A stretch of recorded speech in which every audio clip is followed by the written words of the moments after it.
El 6 de julio de 1988, millones de mexicanos acudieron a emitir su voto.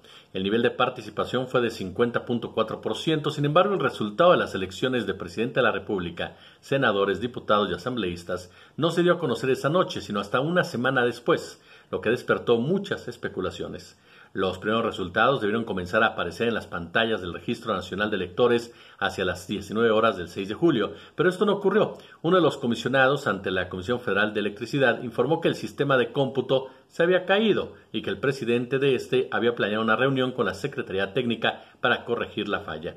La misma noche de la jornada electoral, los partidos denunciaron que no tuvieron acceso verdadero a los centros de cómputo. Los candidatos presidenciales, Cuauhtémoc Cárdenas, Manuel Cloutier y Rosario Ibarra, acudieron a las oficinas de la Secretaría de Gobernación para denunciar anomalías en los comicios. A las 3 de la mañana con 10 minutos, Jorge de la Vega Domínguez, presidente del Comité Ejecutivo Nacional del PRI, había proclamado el triunfo de su candidato, Carlos Salinas. México triunfó y dio a Carlos Salinas de Gortari una victoria contundente. Legal e inobjetable fueron los términos que acuñó el dirigente priista. Así llegó al poder Carlos Salinas de Gortari, en medio de un fraude descarado, y todo aquel que tuviera pruebas de lo contrario fue silenciado.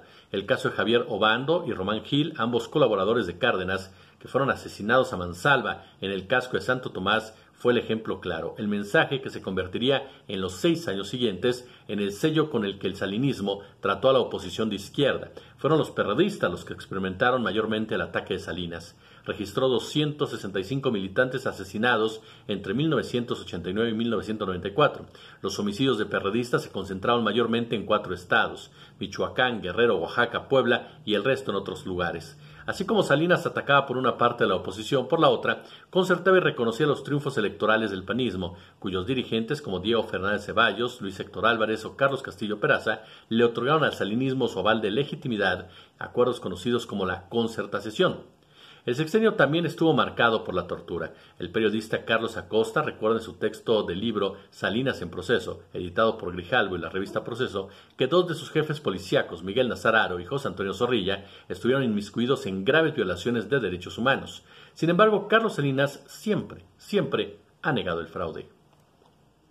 Está en plan de hablar absolutamente de todo. Podemos ya decir que en 1988, cuando usted llegó a Los Pinos, hubo un fraude electoral que lo llevó a la presidencia. Qué bueno que toque usted ese tema, Jorge, porque se han dicho tantas cosas falsas sobre él, que precisamente aquí en el libro hay todo un capítulo dedicado a la elección de 1988, la caída del sistema. Ayúdeme mejor, ¿hubo fraude o no hubo fraude? Por supuesto que no hubo fraude. Pero ¿cómo no va a haber fraude, señor Salinas? ¿Sí? A ver, se cayó el sistema, se tardaron 6 días para los resultados finales, 1.762 casillas, muy en el estilo soviético, fueron con 100% del voto a favor del PRI.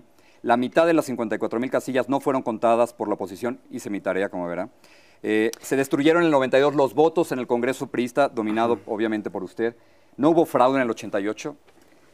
Cada vez que usted hace énfasis, veo que es un tema que ha revisado con cuidado.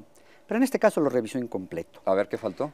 ¿Cómo? Faltó documentarse suficientemente. No, Cuauhtémoc Cárdenas sigue diciendo que hubo fraude, y muchos mexicanos consideran que hubo fraude. ¿Cómo no lo van a considerar si se les han empujado la idea en estos años? No, ¿cuál idea? Si yo estuve aquí también y se cayó el sistema, señor ¿Cuál fue Salinas. el sistema? Me gustaría el sistema de computación que estaba midiendo los votos, iba Cuauhtémoc Cárdenas arriba, se cae el sistema y cuando regresa el sistema usted sale de ganador. Esa es la imagen que se formó y se estuvo empujando además esto. Basta recordar que el expresidente de 3-3-2-1. Basta recordar que el expresidente de México, Miguel de la Madrid, admitió que el PRI proclamó el triunfo de Salinas en el 88 sin tener datos oficiales. Por su parte, Manuel Bartlett, actual titular de la Comisión Federal de Electricidad y en ese momento el poderoso secretario de Gobernación, aseguró que la caída del sistema fue un mito y lo que realmente hubo fue una alianza entre el PRI y el PAN para que Salinas llegara a la presidencia.